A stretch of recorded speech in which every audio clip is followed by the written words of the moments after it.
第四代嘅 Megane RS 咧喺法蘭克福車展17年嘅就已經推出㗎啦，足足等咗年幾，今日終於等到佢嚟香港。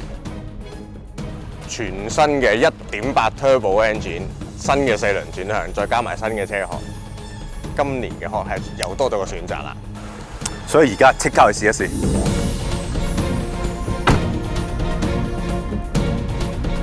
係啦，提提大家記得 subscribe 我哋 YouTube channel， 最好撳埋側邊嗰個鈴鈴啦，有咩新片第一時間知啊嘛。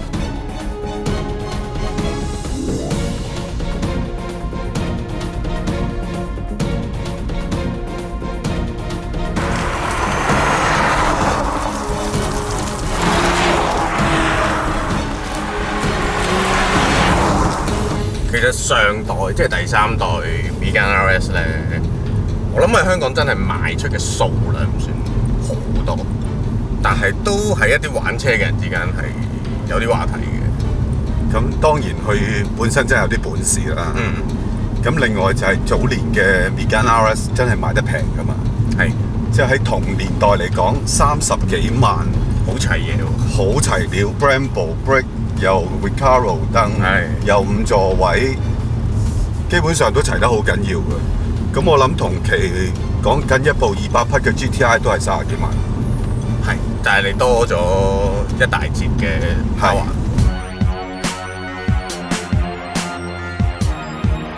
依家呢部咧18年車啦，都仲 keep 到個3字嘅，30到問39萬幾咁樣噶啦，都叫40樓下嘅。話晒全新一代啦，咁車型亦都變咗5門5座啦，咁我覺得仲係一個叫做幾好嘅價錢嚟嘅。今代雷諾都講到明冇單門嘅啦，即係淨係做5門5座，係有啲失望。點解咧？因為佢上一代嘅單門設計係咁係真係得2道門，咁但係個 shape 係好唔 production 嗰種樣嚟嘅。你望下佢個籮柚，哇，肥美到咁樣嘅，即係好豐滿嗰種感覺，加埋啲線條啊，其實係好特別嘅，係唔 typical 比較少見嘅形狀咯。係。咁但係我覺得5門真係多咗個理由買嘅。新呢部頭尾都幾靚嘅，都有啲氣勢嘅。咁但係你話同上代比個側線咧，咁就比較普通平凡少少啦，即係 hatchback 樣啦都係。雖然佢係5門嘅，但係我一坐下個車廂，好似發覺，咦，好似個闊度好似唔及上一代嘅單門咁闊咁嘅感覺，逼夾咗。係啊，我同你嘅距離好似親密咗，係啊，太親密啦，我覺得。我諗唔關個尺寸事嘅，可能係啲嘢咧厚啊、大嚿嗰啲。你睇呢張凳，即係佢呢張就唔係薄切切嘅 Recaro 凳啦，佢都係一個跑車凳嘅形狀，但係好厚喎。所以我可能就同你輕輕挨近咗啲啦。係，因為我隻手要壓開少少嚟坐嘅。當然佢啲嘢都有好多新嘅嘢啦。其實同之前翻嗰部 Megane GT 係差唔多嘅，即係啲 mon 嘅 size 啊，好多掣都變咗 touch 啊。咁後邊套凳都係有啲剪裁嘅，即係唔係平平無奇一個3張凳。咁不過我坐過嘅，坐側邊嗰2個係 OK 嘅，即係有啲承托嘅，中間嗰個就辛苦少少，即係拱得犀利嘅。咁雖則買呢啲車嘅人就唔係貪前備嘅，咁但係佢都有啲新嘢嘅，即係例如啲慢點提示啊，咁啲 touch screen 有藍牙，當然連個標板而家都係用咗嗰啲虛擬標板啦，咁視覺嘢嚟嘅啫，即係唔係買呢啲車嘅精髓嚟嘅。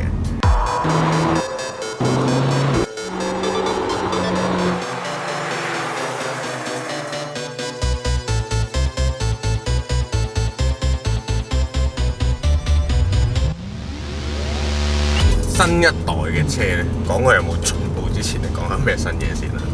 咁其實今代咧就換咗全新 engine，雖然都係4盤，但係其實 downsize 咗嘅，2.0 turbo 變咗1.8 turbo， 但係馬力又大咗喎。係啦，馬力大咗少少，扭力又大咗少少，扭力都大咗幾個 kgm 咁樣。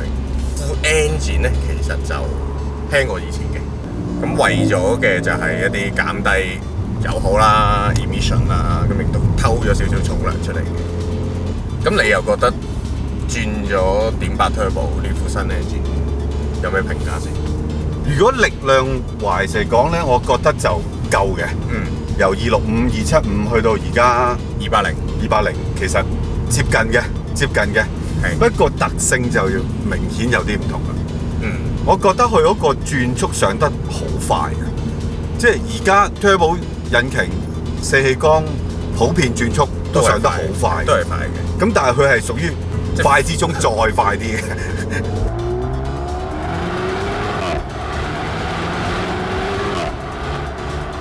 有其他都係4款引擎，又係快嘅，我覺得係寶馬啦。係啊。Type R 嗰隻就冇咁快嘅，醞釀多少少嘅。係啦。咁佢係以速度，即係上嗰個速度計，係真係寶馬其實福士集團嗰套都快嘅。係啦。咁所以成個揸法係唔同你以前揸265、275，你係棍波，咁你可以 keep 住個轉數都幾容易嘅，相對嚟講。咁同埋譬如你3波上住大帽山，其實你係知道個轉數點樣上法嘅，你知道個速度點上法，雖然都係屬於快嗰隻㗎啦，冇辦法同 NA 比㗎啦，但係呢個係更快啊！咁所以都唔使點望個轉數啊！你習慣個引擎係快起快落，咁你適當嘅時候轉波就係咁樣咯。呢套嘅 Double Clutch 波箱老實實，如果喺 Renault 嚟講，應該係高材生嚟㗎啦，已經叻到開晒行㗎啦。但係佢係讀野雞大學考第一，係啦，一升到去喇沙啊、華人嗰啲咧，哇個個都係高手。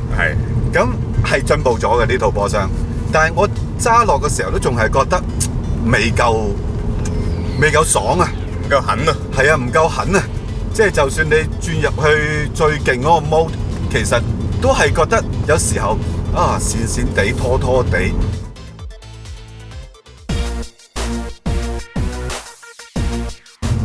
至於另一樣全新嘅嘢就係今代加咗4輪轉向，我覺得呢樣嘢幫到架車好多喎。係啊，其實我哋揸 GT 嘅時候曾經咧話過，嘿，搞咁多嘢做乜啦？鬼5馬6咁，使鬼4輪轉向咩？好似 over 咗啲咯。係啊，多得滯啦，搞到架車越嚟越複雜。咁但係用喺呢部嘅時候，我哋個個試完都拍晒手掌喎。佢就改變架車嘅轉彎嘅特性啊，佢令到架車咧喺uphill downhill 嘅時候，你覺得好輕啊嗰種感覺。因為佢轉得好順啊，轉得好爽啊，佢唰咁啊，好似自己原地擰一擰，係有一種奇怪嘅感覺嘅。但係令到架車轉得 sharp 同埋畫出嚟嘅動作係好靚嘅。係，如果你冇辦法想像嘅，你就係大概可以去百佳推下架車。係啦。百佳嗰架手推車就係普通頭轆車，咁呢架似咩咧？似架扮車，即係你可以原地咁樣轉一轉。係啦，就係咁嘅感覺㗎啦。啊，不過開頭揸嘅時候，大家都要習慣，因為佢喺啲窄彎嘅時候咧，佢真係就嚟㗎啦。所以大家揸嘅時候特別小心，唔係就揩埋個膊，揩翻埋個拎就唔係幾好啦，係咪先？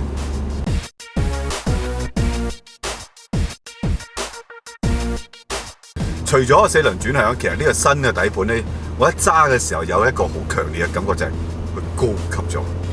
點高級法咧？就係靜咗，同埋啲鞋震啊嗰啲嘢咧係少咗嘅。就算普通慢慢揸喺大帽山呢啲路，有時候係幾蹬嘅，但係你都覺得啊都舒服喎成架車。但係其實佢係硬嘅喎，即係比起普遍嘅歐洲 hot hatch 又好 hatchback 又好，佢都係偏硬嘅。但係咧，嗰種感覺就唔係粗糙嘅硬嚟嘅，應該係會比上一代嗰個底盤係舒服咗一啲，容易接受一啲嘅。係，不過事先聲明，呢一架咧係 sports 底盤嚟嘅，就唔同香港之前賣嘅265、275，普遍都係級底盤嚟嘅，即係再硬啲嘅。Tiling 亦都係19寸，而家呢一架係18寸嚟嘅。級底盤會出現嘅喺香港。會用喺 Trophy 版嘅，咁到時候咧聽聞係會配埋棍波嘅，咁但係幾時到就暫時真係未知。即係真係成個辣啲嘅 package。係啦，唔係呢部嚟嘅。係啦，呢部應該係比較普羅大眾啲，吸引 soft 少少。係啦。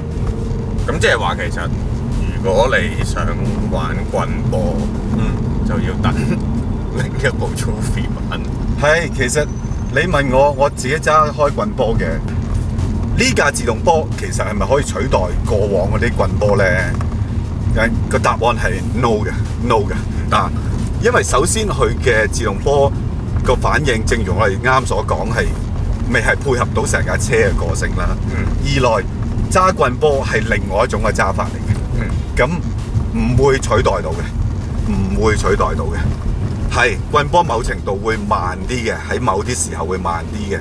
但係如果你單純講成個駕駛樂趣咧，有埋棍波咧，係圓滿啲嘅感覺。咁我諗對呢部車有留意嘅人咧，其實心目中都仲有一啲比較嘅對象嘅。好明顯嘅就係Golf R啦、S3啦。咁剛才都有提過 Type R 啦，大家都係頭碌車200-300匹嗰啲。你自己有冇一啲感覺咧？對於呢幾部車，其實呢部車咧，雖然價錢同頭先你所講嘅咁多部車咧都爭一截嘅，佢特別平嘅，特別平嘅。但係咧，如果真係喺路面上揸咧，佢一啲都唔會慢過佢哋嘅，追得到，追得貼添嘅可以。咁但係如果真係講嗰個操作嘅特性咧，同 Golf R 相比 ，Golf R 咧啲 grip 咧係強好多嘅。佢直頭就係我玩 grip。係啦，我就係用 grip 去咬贏你，就係咁簡單㗎啦啊！咁呢部咧唔係呢種感覺，佢係輕盈嗰種感覺嘅。咁有時候咧佢會推推地添，但係呢種咧係玩一種感覺嘅，轉彎好 sharp 啊，好 sharp 醒嗰種感覺咧，咁呢部係好啲嘅。咁相對於 Type R 啦，其實馬力真係好接近。我覺得揸 Type R 係需要更加識得點樣去運用副引擎嘅。而家呢一部又自動波，引擎反應又快，低扭又好，又平均。其實你咪篤咯，你慢慢享受佢轉嚟轉去、氹氹轉嗰種感覺咯。Type R 要係咯，逼佢先會出嚟嘅，要逼佢嗰種個性。你要逼啊！咁但係如果你講Type R 係咪夠舒服？好似同呢部又差唔多。今代嘅 FK8 就真係普羅大眾都非常之樂意接受啦。我覺得係唔同嘅取態嚟嘅，速度接近嘅，大家放心，大家接近嘅。雖然價錢相差都幾遠，但係好接近嘅。我覺得呢部咧就成個感覺係跳皮啲嘅。Type R 咧就兇狠少少嘅。呢部夠唔夠咧？呢部跳皮咯，又試下兇唔兇狠好唔好？我等你整佢試下。嗱，